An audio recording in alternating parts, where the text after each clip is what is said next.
COVID-19 has seen the job market characterized by job losses, pay cuts, and profit warnings. From international banks like HSBC filing for profit warnings to local banks like Equity holding on to dividend payment to their shareholders to allow for liquidity in the business. From American Airlines forfeiting 25,000 jobs to Kenya Airways staff operating on 30% of their gross pay. This week on Metropole Debrief, we discuss how COVID-19 has affected the way you work and subsequently the way you earn. Hello there and welcome to the show. My name is Ndero Oganga. On the 8th of June, the United Kingdom arm of Victoria's Secret high-end retail store collapsed into administration, the latest victim of shoppers staying at home because of the coronavirus lockdown. Our brand, which has seen profits fall consistently since 2016, reported net losses of 366 million USD for the year ending February 1st on the sale of 12.9 billion US dollars. In the banking and finance sector, HSBC, a global bank, reported a 65% plunge in profits in the first half of 2020 due to the coronavirus pandemic. The bank warned that expected credit losses for 2020 could hit as much as 13 billion US dollars this year, worse than earlier estimates given the deterioration in consensus economic forecast. The Economic Commission for Latin America and the Caribbean estimates that more than 2.7 million formal companies are likely to close in the region, of which 2.6 million are micro enterprises, denoting a loss of 8.5 million jobs, without including the employment cuts made by companies that will continue to operate. Commerce will lose 1.4 million companies and 4 million formal jobs, while tourism will lose at least 290,000 companies and 1 million jobs. McKinsey & Company estimates that a recovery of hard-hit sectors like arts, recreation and entertainment, food services and accommodation, and education might take 3 to 5 years to recover. Question is, what is the after of those that operate in these sectors till then? Question, what is the after? And now we want to contextualize this. What is the impact of COVID-19 so far on the job market and in turn your finances? Now, the number of Kenyans in the labor force aged between 15 to 64 years of age in the first quarter of 2019 was 18,548,627. The first quarter of 2020 saw a decline of nearly 836,352 to record a total labor force of 17,712,275 people. You can see the difference of about 1 million people who have been shed off the labor force. In the first quarter of 2019, there were 17,586,961 employed Kenyans. So these are the Kenyans that are working. Let's fast forward to 2020. You can already see the shade here.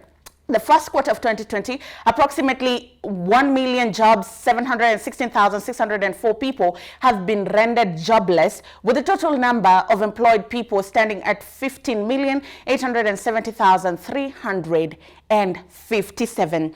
Close to 2 million people have lost their jobs in a period of 1 year as a result of the COVID-19 pandemic as the lead factor among other economic factors. So what is the employment ratio of the country versus the population? Now, in 2019, the number stood at 64.4%. How about 2020? There has been a shed of 6.7 percentage points to record a low of 57.7%. So in 2020, the ratio of employment in the country vis-a-vis the population is at 57.7%. Now, that is how our employment looks like. How about the unemployment rate in the country? In the first quarter of 2019, those who had actively looked for work in the last 4 weeks were available to start immediately were 961,666 people. The number saw a 50% increase in 2020, where 1,841,948 people were actively looking for work. What does this mean? This means that the ratio of unemployment went up from 5.2 to 10.4, double in the period of 1 year. However, let's stay with unemployment. Those who are unemployed vis-a-vis the potential of the labor force in this country stood at 2,944,724 in the first quarter of 2019. This just means that there are very many active people in the country that are ready for the labor market, but how many are not employed? The number then doubles in 2020 to 4,637,164. However, how are the numbers distributed within the first quarter by age cohort? Now, we want to know what age groups are unemployed and by what percentages. In the first quarter of the year, that is between 20 to 24 years of age, the number stood at 290,453 people. Now, we go to between the age of 25 to 29, it is 226,264. The number further drops. If you can see, it's a dropping trend. 30 to 34, 139,653 people, and 35 to 39, 79,078 people. You can see, so this shows that a majority of the unemployed people are young people, and then as the age group continues to trickle down, the number of unemployment sort of reduces in this trajectory.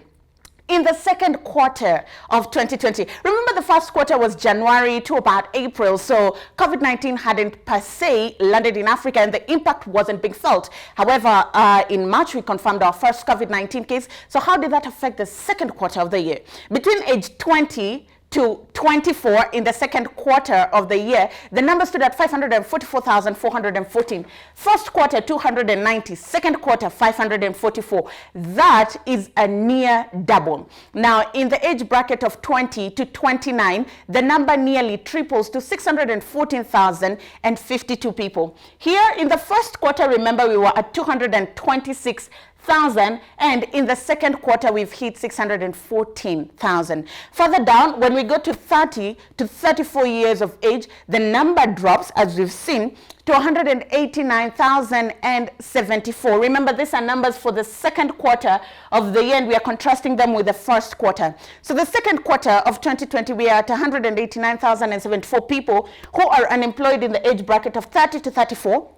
Contrast to 189,000. That's a difference of about 50,000, 50 extra thousand people between this age bracket were rendered jobless within the second quarter of the year. Now, when it comes to age 35 to 39, that bracket, the unemployment rate was at 163,107 people. Also doubled from 79,000 to 163,000 people.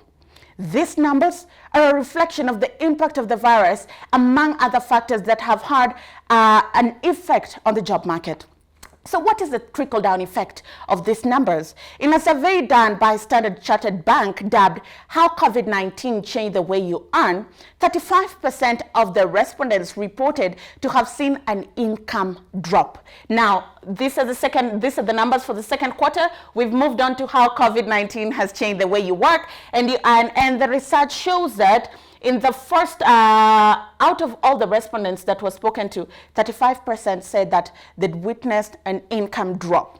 Over 50% of the respondents anticipate at least one major change in the next 6 months.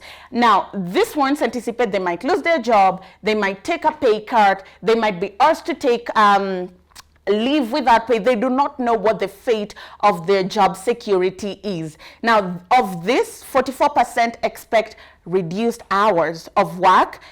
So this just means that when you're working less hours, it also means your pay will reduce. And they expect also reduced pay, while 37% fear redundancy. Now, let's just stick with that point. If we could get the graphics, 44% are afraid that they do not know what their fate is and their pay might be reduced, and 36% are afraid that they may be rendered redundant at their workplace. This just means that your employer sends you an email and says, moving forward, your services will no longer be required, or in a modest way, we cannot afford you. Now, according to the survey, Kenyans have been particularly hard hit financially, with respondents reporting the highest level of increased borrowing of any market surveyed. And remember, this survey was conducted in over 12 countries. 63% of Kenyans are now depending on borrowing to survive, while 72% have reduced their level of saving. 63% of Kenyans are depending on borrowing. They're borrowing from their friends, they're borrowing from their loved ones, they're borrowing from the bank, and over 70% have reduced their savings because there's nothing to tuck away in the bank, yet you have bills and you've taken pay cuts. The level of savings in this country has gone down. Now, on the brighter side, Kenyans are most confident and willing to adapt. 89% believe that they have the skills to thrive in a more digital post-COVID-19 world. 93% would set up a second income stream, while 87% would retain or learn a new skill. 85% of respondents are also considering starting a new business to increase their source of earning, at least in the next 6 months. Now, Kenya's millennials and General Z are also much more likely than most of their global peers to respond to the crisis by starting a new business. 87% of those aged between 18 and 44 would consider doing so in the next 6 months, compared to 52% globally. This is the state of the nation. This is the disruption that COVID-19 has caused in this country. We've gone through the numbers. You've seen in Q1 how unemployment looked like and how it nearly doubled. 3 months of COVID-19 into the country, the numbers have doubled. What will the numbers look like by the end of the year? What impact will it have on you as the Kenyan and on the national economy, on the budget? But again, how do you stay afloat during this period? After the break, we put these answers into context.